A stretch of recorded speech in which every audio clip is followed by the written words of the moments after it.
All right, here we go. YouTube, good evening. AAA back to visit you again. All right, and here again with my guest, Duff. Duff, say hello.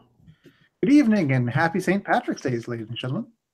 All right, we can start with that one off the bat. Great. Yes, happy St. Patrick's Day. Hope you all are enjoying, or either you're enjoying the festivities now, or you'll hear this later on. Hopefully that all goes well for you. Anything special you've got planned for today or tonight for St. Patty's Day there, Duff? Sampling a couple beers there. Gonna give a shout out to I think it's Kelowna Brewery's Thornless Blackberry Porter.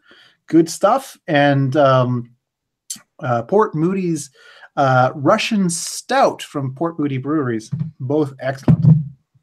Oh my, so are you a just more for the darker beers than there? I am a dark beer enthusiast. That is the How about favorite. you, Triple I tried I think my first beer. No, it wasn't my first beer. I have tried the lighter beers, the Bud Lights, the Cool Lights, and all those things, and I'm not a fan of those ones. But yes, I actually that was the crazy part because I tried a Guinness was my first dark beer I tried, and I actually enjoyed that more than I enjoyed the Bud Light, which my friends thought was crazy. But I Oh, definitely good man, good man. Guinness is the um brew of the gods.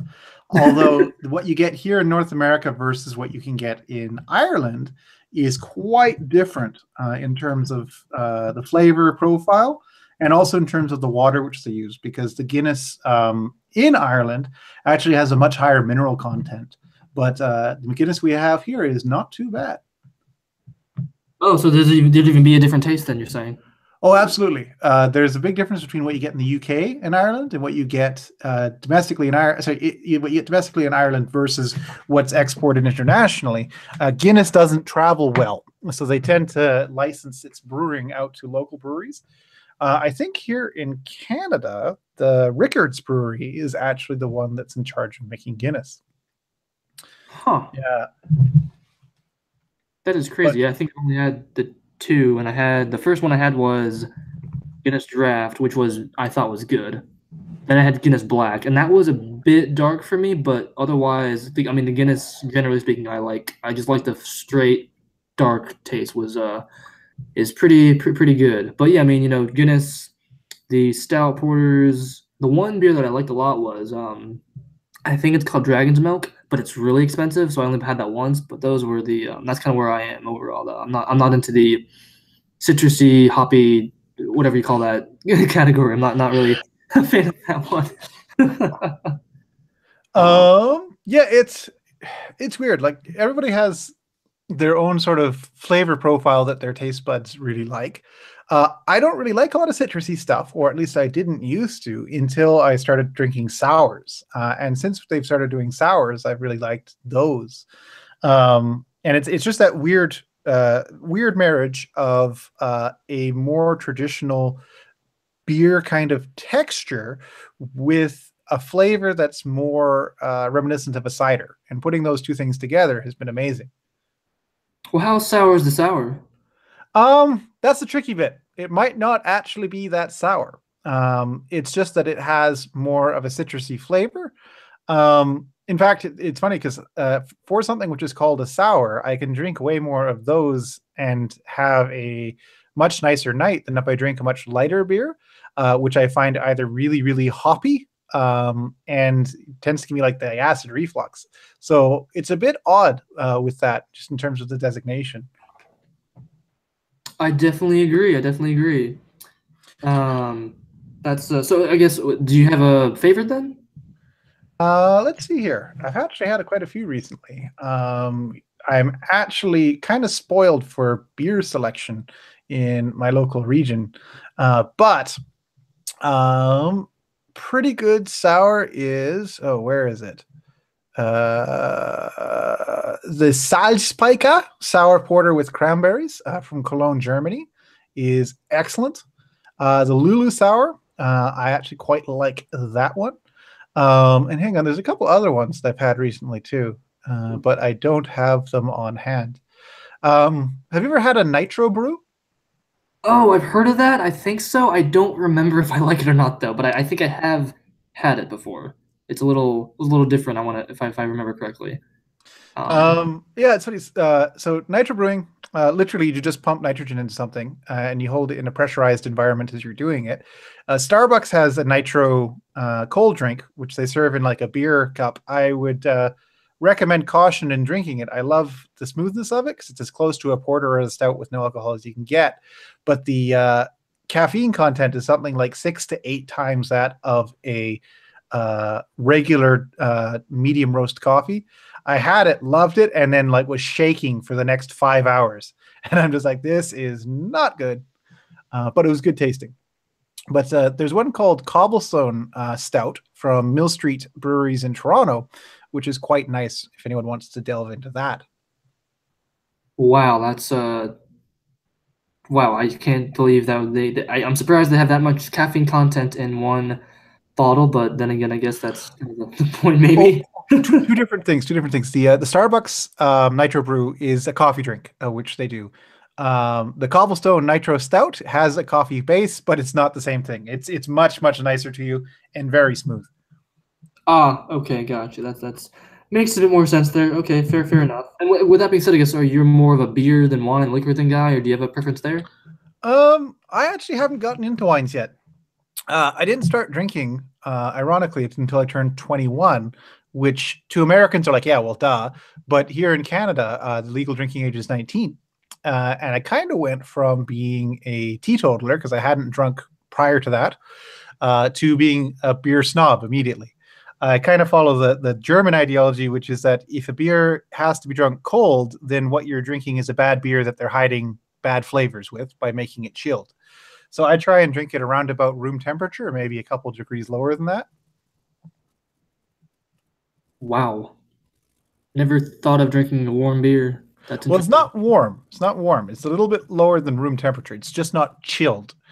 So like most stuff which is straight out of the keg would be considered kind of a room temperature beer, if not just a little bit lower. And what's nice about beers that can be served that way is that they have much broader flavor profiles than ones that have to be served chilled. Oh, so this may be like a cooled beer. Is that fair to say? Yeah, yeah. Let's say that. It's probably about let's say about 10 degrees Celsius.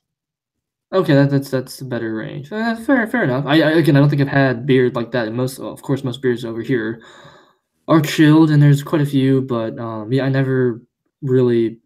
Uh, if I'm gonna drink, I'm gonna drink because it tastes good. I'm not gonna drink to get drunk because I don't care to get drunk. But I'm also assuming you don't drink to get drunk. Is that a fair to say? Well, I never have been drunk. No, I don't drink to get drunk. I like to enjoy it. Like I nurse these suckers forever. Like so, this Thornless I opened at 4:30 our time, which is what's that? Almost 3 hours ago now.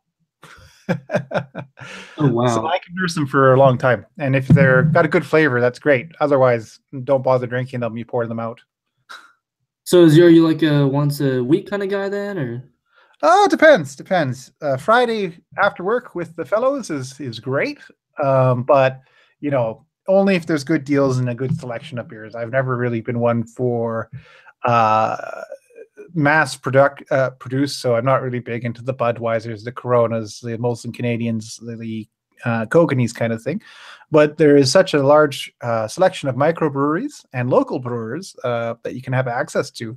There's almost limitless selection that you can have. So it's a good time to be a beer enthusiast in Canada, at least. Wow, that's okay. Well, I guess I'll have to come and do a visit next time. That sounds like it's be a fun trip to see all the wonders there and that kind of stuff. But I'm imagining you guys have well no, it sounds like it's a bunch of fun. And yes, for the record, I also am not a liquor guy, and I've had very few wines that I actually enjoy. So I don't know. It sounds like you're just kind of on the beer train, right? Yeah, um, you can have nice whiskeys, and you can have some pretty nice bourbons and things like that. And I'm never against a rum and coke. But yeah, no, I don't drink too frequently, and when I do, it's more so just to see what the thing tastes like. And if you're lucky enough to find something that tastes good, that's great. But never is kind of a thing to do by itself. Like going out and drinking for drinking's sake, nah, not really my idea of fun. Yeah, it's also really, really expensive. Oh yeah, oh uh, yeah. Terrible things are done. That's all I can remember. I don't want to have to use the Uber or use the DD because that's no fun for either party. So that's just not want to put someone in that position. So that's just my 2 cents on all that whole matter. Oh, for sure. And the big irony, of course, is that St. Patrick uh, probably would frown upon the sheer amount of drinking that takes place on his particular day. Although I'm not sure if he was quite as much of a snob as St. George. Probably, Uh, yeah. I think you know more about the nine than I would, but yeah, potentially. no, for Uh, sure. Now that we've gotten the St. Patty's Day homage and the beers out of the way, what of topics are you course. interested in this week, AAA?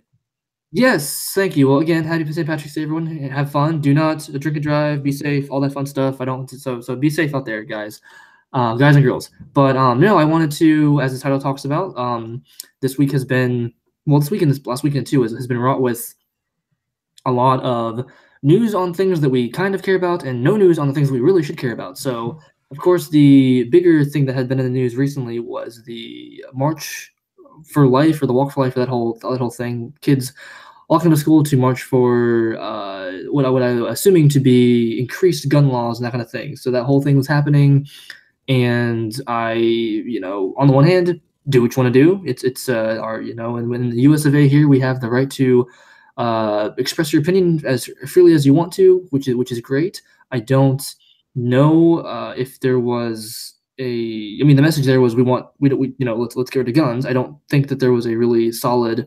legislative way to get that done. Talking to anyone else there, it was more of a moral grandstanding than anything else, as far as I saw. I did actually see one Facebook post with a mother arguing with her son about the March for Life, and basically the whole post was just saying, "Hey, mom, I want to go to March." She said, "Why?" He said, "I want to be against guns. What do you know about this event? It's about guns. Who are you voting for, or what legislation you're trying to pass? How many gun facts do you know, and how will this change and influence the laws and then future causes?" "Oh, I don't know. I just want to yell." And so she goes, "No, you're not allowed to do anything until you know the facts." So point being, many people that I've seen go to these marches and are all very, very anti whatever really don't know what they're talking about, which is insane, again, to have someone who knows little to nothing about the subject making the gun laws. So, I mean, let's scream louder and harder and see what we can do to emotionally gain someone's trust by saying, "Hey, high schoolers, they're crying. Let's help them out." But anyway, you know what? Maybe something will come of this. I kind of doubt it. Anyway, but Duff, have you heard anything else besides that, or what are your thoughts on the whole march? Well, the idea of walkouts as a form of protest or raising awareness for a particular cause is all well and good. The trick, though, is if you're going to get people to walk out, do they know what they're walking out for? And if we're thinking about students in particular, how many of them are actually there to express a political opinion, uh, as opposed to just walking out because you get out of school for a bit? I think the sort of even trickier bit with that, and what I've been hearing from the news, is essentially there was a acceptable and unacceptable way of speaking about or promoting the walkout that people have been saying teachers had a hand in, that people, community organizers had a hand in, that members of the women's march movement as a whole had a hand in, which essentially said if you're going to walk out, it has to be for get rid of guns. Guns are always bad. This is a terrible tragedy, and only by taking away firearms will things get better. And anytime someone tried to run something counter, they were threatened, or they were kicked out of whatever event was going on, or they were censured by the school board or by the school itself. And so it becomes a bit of a double standard in that you're allowed to protest, but you're only allowed to protest in a particular way. And I don't think that was ever not going to happen, but the degree to which it has happened raises a lot of questions about, was this actually something which was spontaneous and representative of public will, Or is this something which was manufactured for a particular political end so that news media could get cameras on it because they wanted to? And from what I've been hearing, and people like the writers over at Daily Wire would seem to say it's the latter and not the former. But what were your thoughts? Yeah, I mean, I don't think that I agree. I think it's really if I'm a kid and someone says, "Hey, get out of school early," then why not? Why not do this kind of things? And to just like what said, to have a kid say, "Oh, I want this, mom, I want this," they go, "Hey, it's a kid. We should listen to them." But I mean, we don't have 12-year-olds leading our country, so why would we listen to them about crucial laws and regulations and those kind of things to change the country overall? And I agree. I hate having these quote unquote say what you want to do, and let's have the freedom to express our opinion only if it's our opinion. With that being said, I do know Liz Wheeler at One American Nation. Go check her out on YouTube. She's really great. She even had a story talking about how there was one student in, I think it was the same school. They had a sign that said, "Guns don't kill people. People kill people." And I think the student was, I don't know if he was arrested, but he was taken off campus and he was basically just taken away. So, I mean, just more proof of the media and the school and all the officials just want to have their opinion. Like we want to have the moral high ground here, and it is really frustrating to continue to have all of these uh, not different, but I think we're hopefully going to see very soon where people are getting very, very tired of hearing the um you know I am better, you must agree with me whole shindig, because it's just very, very, very annoying, very stupid to be talked down to all the time. And actually, that brings me to another point I was going to make to you as well, Duff. I don't know, did you hear about the latest interview by Mrs. Clinton recently? Was this the one where essentially she rehashed the deplorable statement, being like, the wealthiest, most affluent places voted for me, and that Yeah. shows that they're better, more intelligent than the poorest, and less affluent places, which shows that Trump voters are kind of idiots at large? So you did watch the part of the interview. Yeah, sure. Why not? But yeah, what about it there, AAA? Well, I'm impressed that, honestly, this proves that I want her to run again really, really badly. Because she has learned her lesson A, and it'd just be great to go, what, this is the best candidate. You can go and cheat more, take the votes away from someone that could also be great, and hopefully hopefully this seals the deal for Trump 2020. But that just, it was very entertaining to see how the lesson was not learned, and just the I guess you can call it the pure narcissism of her, and just like she has learned nothing and it's just not her fault. And I don't know, is that maybe a similar takeaway you got there? Um, to a degree.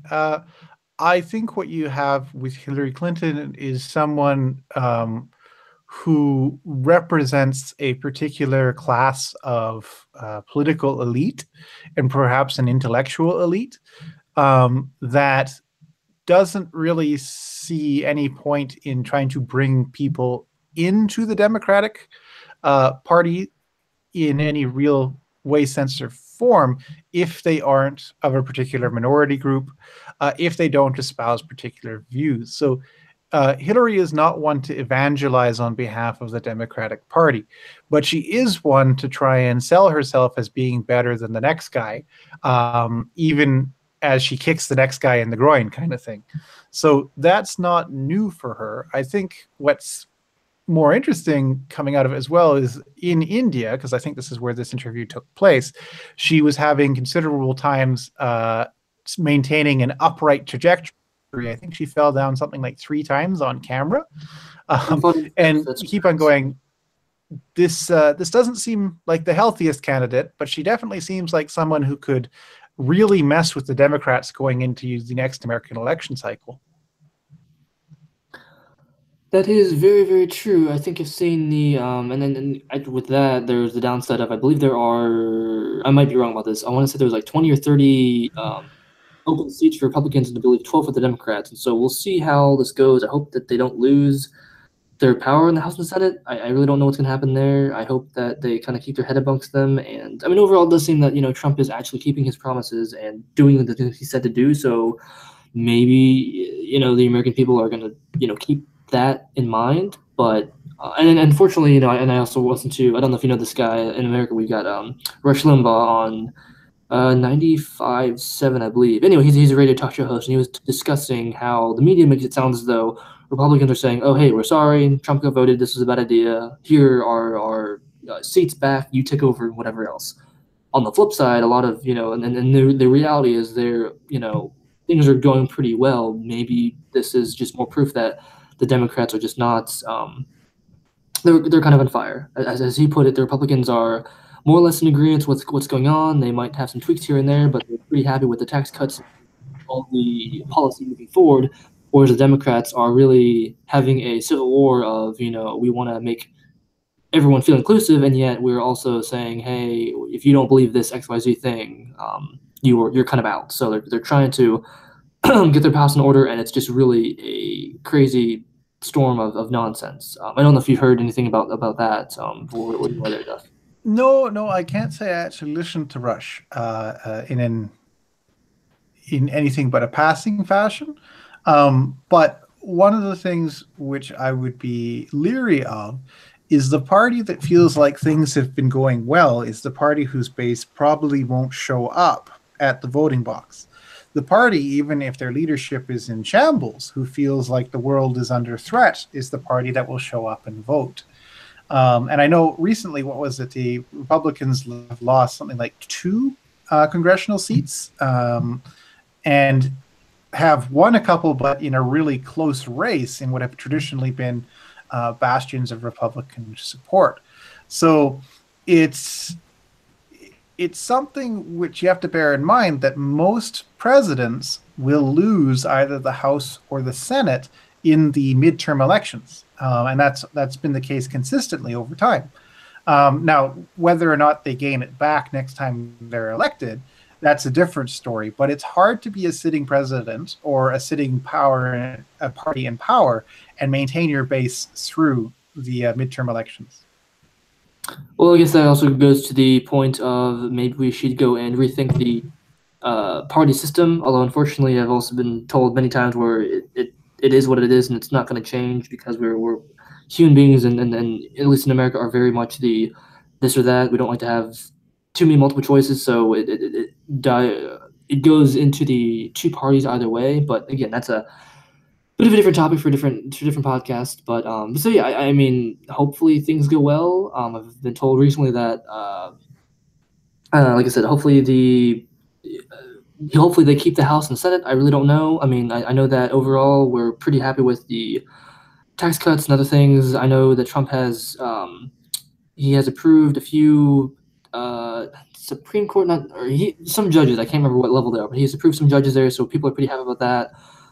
Recently, I've heard that he has been moving forward on the plans for the wall that's actually happening. It's not just talk; it's going places. So maybe after all, those things will be going pretty well. Now, with that all being said, I do know that, and this is another thing that Liz Wheeler covered. She talked about how the Russia investigation into Trump has concluded that Trump didn't do anything with Russia. So, which is great to hear. Of course, no media coverage was given to that topic. Really, I think they spent a total of 58 seconds on it, while they spent 100 hours discussing how Trump and Russia are in bed together entirely. But yeah, so it looks like nothing happened, which makes a lot of sense. Have you heard anything about that story there, Duff? Yeah, I think the last thing to come out of that was that Special Counsel Mueller had actually subpoenaed Trump to come in and talk, probably just to clear things up. But who was it originally who said there probably wasn't any there? With this whole Russian thing, it appears that there hasn't been any there, simply because I think what a lot of people forget is there have been self-made millionaires or people who have large financial backings who have been president before. And what their company does versus what they were directly involved in are not always clear. And so when you try and go after collusion charges, you're going to have to jump over a whole lot of hurdles because technically the board of governors of a company would keep running the company while the president's being the president. That Donald Trump is the president right now in an age where there's a lot more media scrutiny and a lot more access to information, just made this a witch hunt out of something which, if there had been something hugely problematic, you would think it would have come out sooner. That there's some things which are like, oh, that doesn't look great. But the thing is, it doesn't have to look great. It just needs to look like a businessman was trying to run a business. And so long as they were doing that and not breaking any international laws, really, what can you nail them on? And so I think we're going to see the winding down of this Russia thing in every tangible sense, except for in the Democrats' minds. I think the more interesting thing right now is the interview that Vladimir Putin did with a BBC affiliate, talking about how America's time as the leader of the world and as the moral arbiter of the globe has come to an end. And that was actually more interesting than anything which has come out of the whole Trump-Russiagate thing. Wow, I actually didn't hear that one. That's so. Do you think that might be precursor to more potential problems in the future, or is it kind of getting at Po- Possibly. Essentially, it was 10 minutes of Putin sort of saying that the Russians have been so mistreated. America has run roughshod over everyone. They won't be able to do that anymore. And all the while forgetting to mention that he's basically made himself dictator for life. He treats a lot of minorities within his own country extremely poorly. He's had he, not the United States, has had many, many diplomats expelled from various nations for questionable behaviors.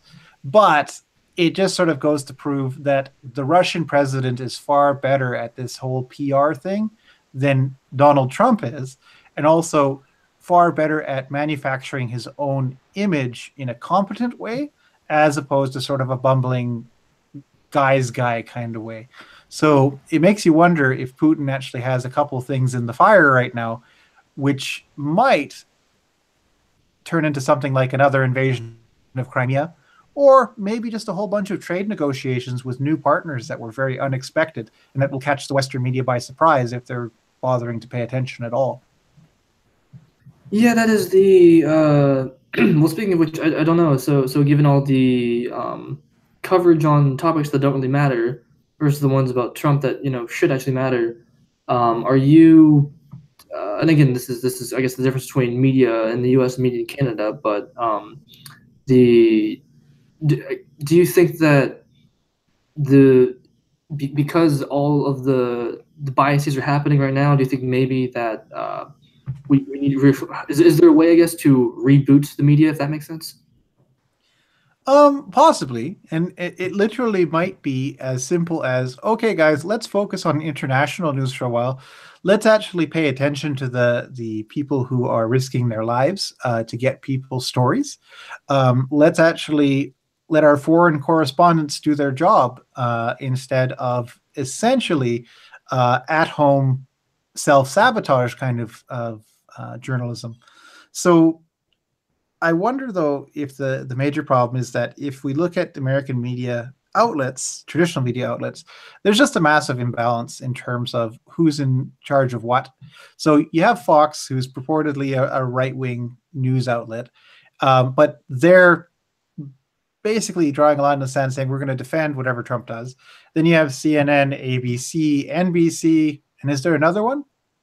CBS, ABC, MSNBC, CNNBC, and NBC. Yeah, there's a lot of them. Yeah, and they're all of the Democrats' persuasion, but mostly the corporatist Democrat persuasion. And so they can't be bothered to focus on anywhere else at the moment. Um, and that just means that sort of the next big or the next several big international plays will catch them by surprise and might leave them looking like fools because it could be that whole thing about Nero playing his fiddle while Rome was burning. But we'll see. That is, I'm sorry. I guess I'm a little bit less. It's been a while. What's that alluding to? So the Emperor Nero was very unpopular amongst many of his contemporaries, and at a certain point in Nero's emperorship, there was a significant fire in Rome, and people accused him of doing nothing. And much later on, they turned it into a saying. It's like, oh yeah, just like Nero playing the fiddle while Rome burned. Now, there weren't actually fiddles in ancient Rome, but what they were saying is that the king or the monarch or someone in charge just doesn't care what happens to his people or what happens to the world around them because they're too into their own political intrigue. Wow, that's wow. Okay, that's pretty crazy. Well, speaking of leaders, I guess is there a? I thought you mentioned before about Trump and Trudeau possibly meeting up. Did you hear anything about that? I have, but what have you heard about it there, AAA? Honestly, not a whole lot. The last thing I really heard recently was Trump and Kim Jong Un, but that sounds like that might not be a thing. I know that Trump has been trying to do a few trade war things with tariffs and steel, which sounds like a terrible idea. So hopefully he takes those things back. And I just heard recently that Trump wants to meet with Trudeau to talk about things, but I didn't get a lot of details, so I don't know if you know more or less than that. Well, of course, NAFTA is still being negotiated, and for those of us who are more historically inclined, it's a weird sense of deja vu that Trump is trying to pull protectionist tariffs because over 100 years ago, the Canadian Prime Minister Wilfrid Laurier was trying to get a reciprocity deal with the United States, so essentially free trade, and lost out to that due to American protectionism of their own economy, but American protectionism that actually cost their own economy more than it helped their own economy. It turns out that the idea of the Great Depression being in the 1930s was kind of a misnomer. We've had many Great Depressions over the years. And the worry right now is that Trump is trying to use his PR to bully Canada into signing on to certain things or to signing on to the idea that the Americans should be able to adjust tariffs at their will, but not be able to take America to the WTO over the fact that under a free trade agreement, unless you have specifically negotiated that there are tariffs or protectionist tariffs on particular commodities or particular industries, you can't do that.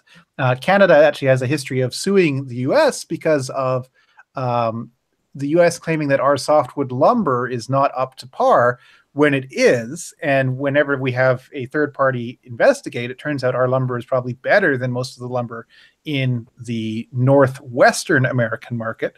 And so what Trump is doing is essentially trying to force Canada into a hard place because he wants the ability to do what he wants whenever he wants to be part of NAFTA. And that really doesn't benefit Canada at all. But the trick for Canada is we depend so heavily on the US as our primary trade partners that it's hard for us to say no in any tangible sense. Wow, that's so kind of between a rock and a hard place then. Possibly. The thing is, I'm not sure how much Trump is directly engaged in the negotiations. And the sticky part for the US will be if they actually negotiate NAFTA in such a way that it can be kind of punitive towards Canada. Canada might start looking towards China a lot more with a lot more interest. So if Trump actually wants to maintain NAFTA, which is economically speaking been very beneficial to Canada and the US and to a large degree Mexico, then he's going to have to play ball on something. Because if he doesn't, then he's going to have to figure out how to convince Americans to go back into manufacturing on a large scale when that type of job is really repetitive, usually not necessarily high paying, and not really something which a G1 country should be focusing on at this time. So there's a lot of uncertainty strictly because, as Ben Shapiro says, Trump is an agent of chaos and likes being chaotic. And it's like, well, that's not really what you want to negotiate an international trade deal on. Yeah, TV guy, so he likes the ratings, if you will. Unfortunately, um, hopefully the again, it sounded like the last thing I heard was they talked about Trump kind of said he was going to back off on certain things, and maybe he. I mean, the good news is Trump likes to be liked, so hopefully, his base kind of says, "Hey, you should not do that," and so he'll maybe back down. So I don't know. Is that? Do you think that's the people actually have power this time potentially? That's tough to speculate about. And coming from a Canadian perspective, it's also a bad time for Trudeau to try and stick his nose into anything because he had the whole snafu of his visit to India, where Right. he didn't really seem to know whether he was coming or whether he was going, or who it was he was supposed to speak to, or who it was that he was bringing with his entourage, because we essentially played right into the middle of a very thorny issue in Indian politics. And India really doesn't have any interest in trading with Canada directly. We're just too far away. Why trade with us when Russia, China, the Middle East are all right there? And essentially, they can give India anything that we could give them at probably a better price. So having our prime minister looking kind of like an idiot and then getting harassed by Donald Trump isn't going to do anything for our relative strength at the negotiating table. This is one of those things where you probably want the PM or the president to keep their nose out of it and to actually have the parties that have a stake in this negotiating. That being companies, that being uh, people who engage in trade, that being representative of industries that both countries want to protect, and stipulate things that will allow them to continue to exist in the midst of a free trade climate. So it's just a bit weird. The fallout in Canada is that now all the news outlets are asking Canadian MPs and leaders of political parties, what about this India thing? The head of our New Democratic Party, he is a Sikh, and he's had to be very mum on certain things regarding the fact that one of the members of the PM's entourage going to India was a Sikh separatist who was implicated in a bombing and killing of Indian citizens in the 1980s.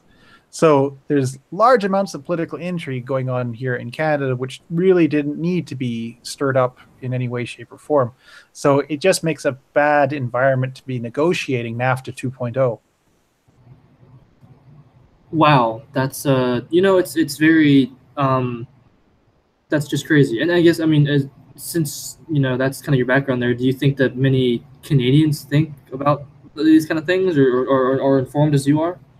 Hard to tell. Hard to tell. I live in my own little bubble, and I have an interest in history and I have an interest in the politicking. But at the provincial level, we aren't really hearing too much, which is a little bit surprising because in the original NAFTA negotiations in the 1980s with Brian Mulroney, the provinces were quite heavily involved in the negotiation process. And I have a feeling if they were more involved, we'd have more interest. But the other problem is Canada's media outlets are really quite limited.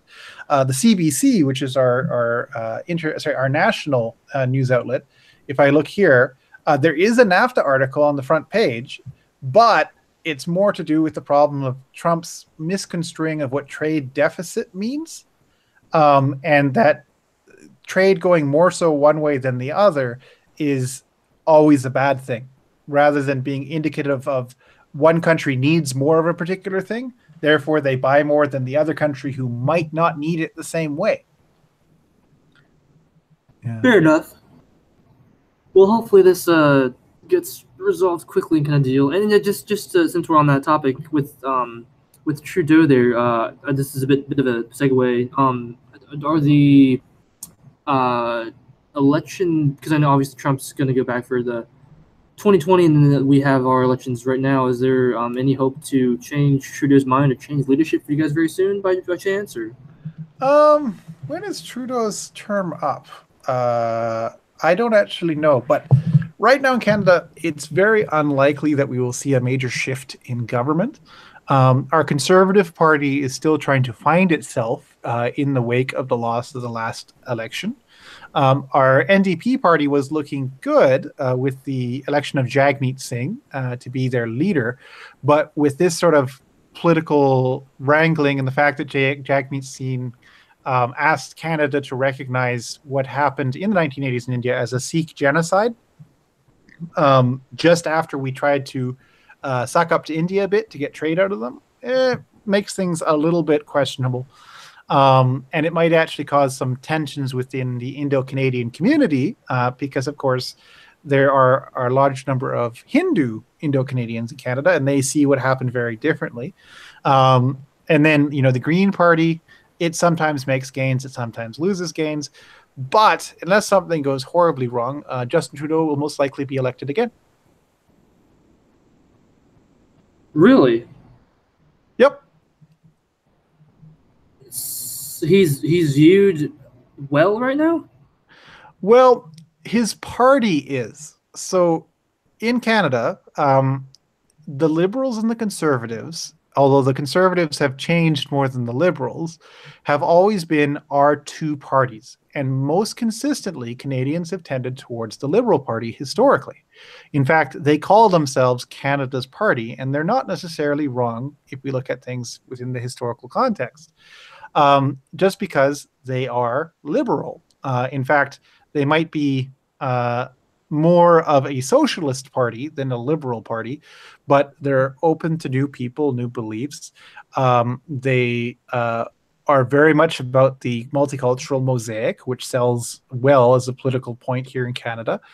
They like to spend lots of money on government projects, which goes over well here in Canada, even though we don't necessarily like debt. But they tick all the boxes, and even though I personally have a lot of problems with how much the Liberals are currently using their majority in power to broach a lot of topics that probably should be put before the Canadian people in a way that ends up promoting social justice outcomes without any real critical engagement with them. Those types of things sell well, and they will likely get the votes, and they might lose a few seats, but I expect another Liberal majority. That's actually something which I'd love to talk with Roaming Millennial about. Yeah, I think. Have you been watching her recently? Sorry, have I been? Have you been up to date on her videos on CRTV or YouTube recently? I don't actually follow her CRTV stuff, but I do follow her YouTube stuff. Yeah, I have seen up to her latest video, I think. Oh, so she's doing pretty well then? How so there, to play? I'm sorry? How so? Oh no, I was saying I think she's doing okay. I was wondering if you thought she was doing pretty well on CRTV as well. Oh yeah, that young lady is doing amazing things and always seems to have something new on the horizon. So I see her as kind of a hero to look up to in terms of YouTube. Yeah, I hope she keeps on doing everything she can. I like her setup now, and hopefully she. I like the fact that she has the guest role. I do hope in the future she gets to have more time. I know that the videos I've seen of her are pretty short, which are kind of the general YouTube clips. I'd like to see her have a 20-minute, half-hour segments, and hopefully she gets there and kind of deal. But I mean, I think that'd be pretty sweet to do. And of course, I'd love to have her. She's big and powerful now, so I can't see this happening anytime soon. But hopefully, we can get her back here, or maybe if we can grow enough, we can go and get to where she is. And like, oh, by the way, the day that you were there, I remember, and I wanted to be you, and I'm you now. So hey, you should come onto my channel and talk some more stuff. Because that's how she was on. I mean, it's been a while. Maybe she'll be back on Lotto with Crowder. Yeah, actually, that I could probably see that. I think she actually was on Louder with Crowder within the last month. She might have been. I haven't seen some of the Crowder. I mean, I know that I like him when he does his hour segments. Sometimes half-hour segments. I'm like, eh. Speaking of which, actually, did you see Crowder's latest video with what's his face? His lawyer? No. That one. But I was wondering if you saw the video with Svenbot. There you go, Svenbot going to South by Southwest. I heard that there was a lot of drama that came out of it, especially with the canceling of their Twitter and also, I think, the demonetization of all their YouTube videos.